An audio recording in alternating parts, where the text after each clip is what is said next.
So this is from David. I've not gone through this yet, but here's a climate story. Lucy, you ready? You ready for a climate story? If you guys were in charge, we'd be way more sustainable as a people. We really would. I mean, you guys just, you're carnivores. You just kind of do your thing. You help keep the rats at bay, disease-carrying rats. By the way, that's part of the reason why back in the I forget what era it was, but it was Pope. One of the popes decided that cats were evil, and that they all needed to be destroyed, basically. So I think cats are maybe the only animal that has faced like an actual mass murder, as in we're going just killing the animals to kill them. It's not like it was they were killing them for food. It was like they were killing them to kill them. Because, I think cats are the only animal to face that type of religious persecution that I know of. I mean, I could be wrong, right? She's saying, yes, we were. Preach it, Ron. She gets it. See, so anyway, cats, and in particularly black cats, Lucy, I'm sorry, but you were among the persecuted. The Pope decided they were evil, started killing a bunch of cats, which, how could you do that? I mean, really, come on, she's feeling this. She wants to play. Can't play right now. I got a show to do. We'll play later. So, that's the I want to play nip. So anyway, because all the cats were gone, that's part of the reason the plague spread. Because a bunch of disease-carrying rats just weren't kept at bay at all. So they would go in people's homes, and they were just all over the place. And that's part of the reason people got really, really sick. Because the cats would keep the rats at bay. Right, Lucy? And you know what's crazy? We did that to you guys, which was terrible. I mean, I wasn't alive, but we being humanity. And you guys still keep the rats at bay for us. It's a level of forgiveness. That's really kind of you. I mean, you don't. You as an individual don't. The last time you caught a mouse was, 2007? You've not, I mean, all right. She's like, now you're talking smack. See, she's like, no, she's talking. She's like, what the hell, man? Calling me out? You let me outside, I'll catch all kinds of, I know, Lucy, you're still a huntress. You just don't need to. You hang out in here, and we got a nice thing going. All right, okay. All right, so here's some more shitty news, right? We gave it a little bit of a cushion with some cat fun. But here we go. Humanity is about to kill 1 million species in a globe-spanning murder-suicide. Don't worry, Lucy, I don't think you're on the list, but this is still fucked up. Human beings are more prosperous and numerous than we've ever been, while the Earth's other species are dying off faster than at any time in human history. These two conditions are related. But if the second one persists long enough, we will be following our fellow organisms into the dustbin of geological history.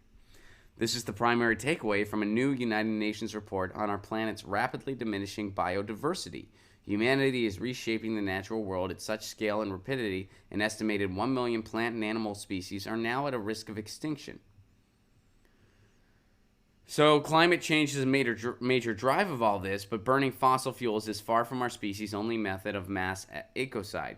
We are also harvesting fish populations faster than they can reproduce themselves, annually dumping upward of 300 million tons of heavy metals and toxic sludge into the oceans, introducing devastating diseases and invasive species into vulnerable environments.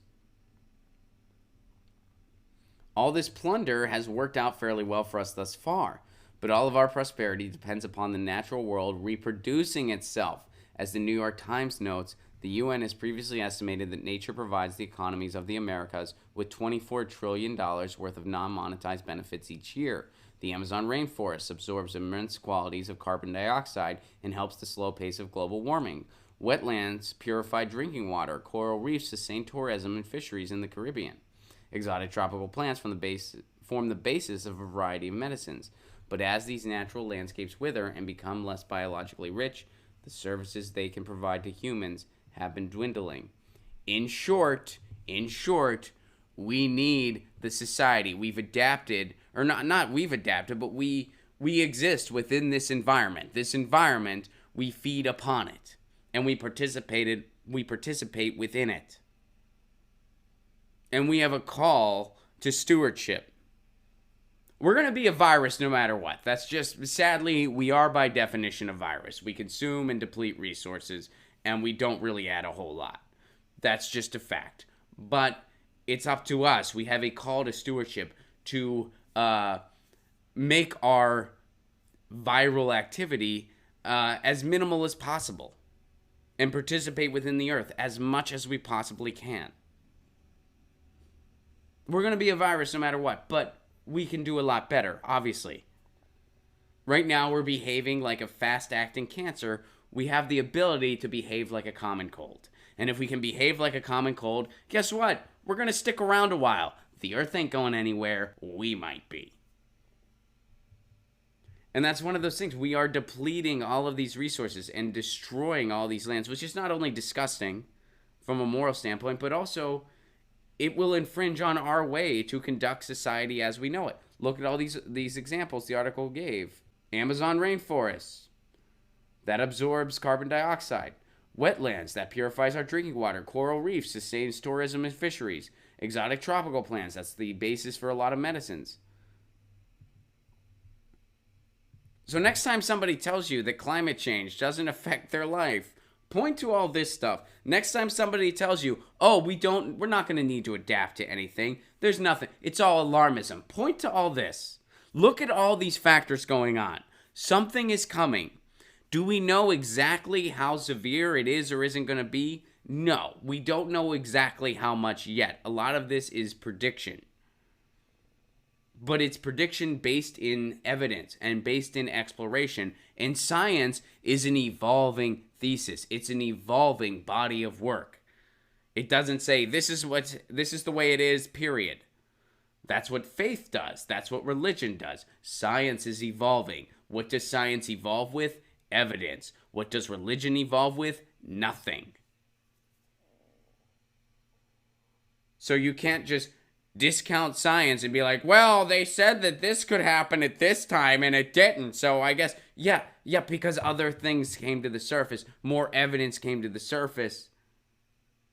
So when we look at these different things, we're not saying that this is the for sure conclusion.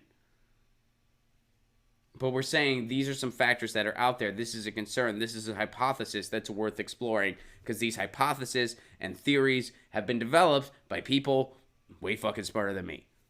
So on this show, I try to understand it, and then we dissect it together, pun intended.